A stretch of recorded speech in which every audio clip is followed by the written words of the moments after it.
Most people think when you have more money, you worry less. And that's true to an extent, meaning if you know that you've saved well for retirement, you're not worried, are you going to be able to eat? But there's a part of you that might be worrying, well, am I really making the most of everything I work so hard for? And you probably are worrying in a different way of, hey, I don't want to screw up. I've got one go at this retirement. I want to make sure I don't have to go back to work. Or I don't want to underspend and be so frugal that I look back going, why didn't I live a more comfortable life? Now, those are real things, but that still big one is always, how am I going to make sure I don't run out of money? Which is rational. You're a human, you're not a robot. That's what you're going to always think to some extent. So I'm not trying to say, hey, after this video, you're never going to have to worry about that again. But I am going to give you some just truth, maybe even a harsh truth, about how I would encourage you to consider looking at your retirement. And I'll start by giving you the backstory, which is I grew up in Malibu, California. That's a very wealthy area. My dad always said, I'd rather have a shack by the beach than live over the hill in the valley where I have a big, beautiful home. To him, it was location, location, location, like every real estate agent says. So I was around some very, very wealthy people, and my parents were amazing about making money. That's very different from having a financial strategy. And so to me, it was always stressful in the household, no matter how much money was coming in. And so I realized, wow, even if you're making good money, that doesn't mean you necessarily have a financial plan. And that's eventually what led me to become a financial advisor after my parents were burned by a few poor advisors. So what I'm going to show you today is a sample case of something that I see often. Check this out. So this is a sample couple. They're 57 and 51. They have a $2 million net worth with 1.5 in investments that are liquid. So they could pull from if they want to. 401ks, Roth IRAs, HSAs, superhero accounts.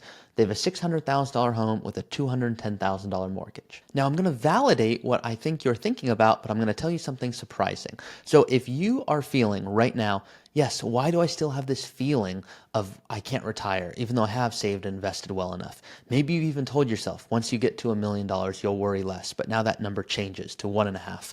Or you say, you know what, I'm not going to retire yet because I'm making so much money. The fact that I would turn this off just feels weird because 5 years ago, I would have done anything to make this amount of money. Now, at the beginning of the video, I said the one thing that primarily you're worried about is if it's not, am I going to be able to put food on the table? Because there's always going to be Social Security. Maybe not to the extent there is today, but you're going to have your portfolio. You're going to have Social Security. If it went to true zero, meaning there's no more money, there's bigger problems in the world. So you don't want to mess up though. And that's what most people are worried about. So let me show you this. Here's someone that looks like they're on track for a comfortable retirement. They're 57 and 51 as a reminder, and they want to retire at 60. Okay, so they're going to work 4 more years, retire with about 1.8 million. Looks like they're on track to have 3 million by age 91. All looks good, right? But if you want to know why you still have that feeling of, hey, what if I miss something? It's because of what I'm going to show you right now. This is based on an asset allocation. So we're assuming they get a certain level of growth. Let's say 8% growth with 3% inflation. So that's a 5% real return.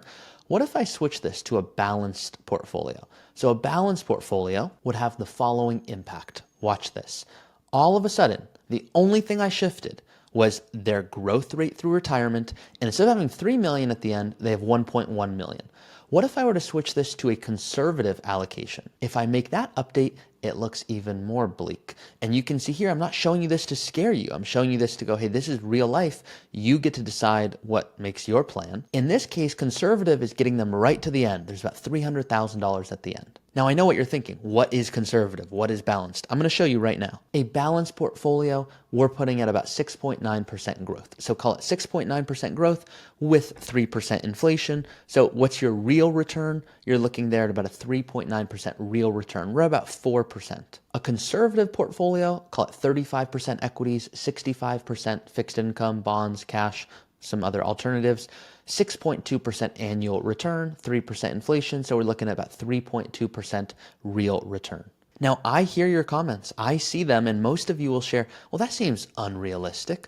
We don't want to be so unrealistic that our expectations are they're not even accurate. So if you're looking at this graph right now going, wow, this was really my worry, you're validating it. I hope I'm not really validating it fully because I'm just showing you an extra bleak example to show you why you might be worrying, but I'm also going to tell you it might be unnecessary because this example of conservative, that's saying 3.2% real return, meaning 6.2% is your actual return on your, when you look at your statement, but then 3% inflation, the silent killer, well, we've got to factor that in. So that means 3.2% is your real return. Well, in this case, you might be thinking, well, 6% growth. I've historically done 10, 11, 12% growth. I don't want to plan on 6% growth. Well, great, you don't have to. And what if you were to, let's just say, plan on 9% growth, meaning 9% is your actual growth, but a 3% inflation, well, that's putting you in that, let's call it 6% real return category. You might be comfortable with that. And if you are, it looks like you're on track for about $3.4 million. So this is just one lever that moves the needle in a big way. So we have to make sure we're aware of it. And these are things that could potentially screw up your retirement. It's not fun to talk about, but I view my role. My role is to be very transparent. So what are things in your control? Well, let me show you an example. Because I remember a conversation I had with a couple that was very honest, saying, hey, we really don't want to plan on 9% growth. We just want to be, what if all of a sudden returns don't do what we expect? Even if we're comfortable with volatility, we're going to worry. So I said, let's put it on balanced. And they said, really? I mean, up till now, we've been getting significant returns. I go, I can tell you're going to sleep better if it's on balanced. So pretend they said, hey, we're still comfortable. Look, we're passing with $1 million. We know strong legacy goals. Then their plan looks strong. However, what we need to do a deeper dive on is what's going to bring them the most comfort. So just as an example, what if I said, hey guys, why don't you work one extra year? Now they might stop me and go, no, I don't want to work another year. I go, you don't have to. But just if you do, what difference does that make? Instead of having 1.1 million at the end, there's 1.3 million at the end. So they might look at that and go, $200,000 difference. Yeah, that's not worth it. Yeah, I'm absolutely going to retire at 60. Wow, that doesn't play nearly as big a role versus having the right allocation. But maybe they go, we're going to retire at 60, but we don't need to spend $6,000 a month. If we spend $5,000 a month, that's plenty for their retirement. Well, that changes things in a big way because now we just took $12,000 off their bill. I just said 12,000 in a very weird way. And it looks like they're on track for 2 million now.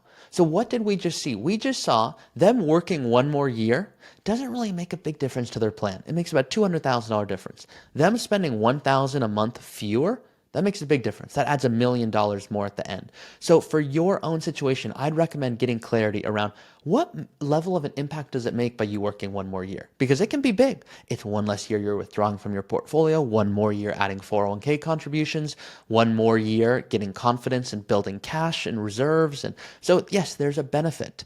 But at the same time, if you do that every single year, you might eventually look back going, okay, what's the point here? So I hope I've inspired a few new ideas and even brought light to what might be your worries. If I did, please let me know in the comments. If you enjoyed this video, please like it with the like button. Please comment below what you learned and share it with someone you think might resonate with it. Now, if you want to work with Root Financial, you can scan this if you're watching on your TV, or you can just use the link in the description below to actually apply to work with us by scheduling a free call. Finally, if you want to use the same software tool I just showed you today, that's also available in the description below. See you guys next time.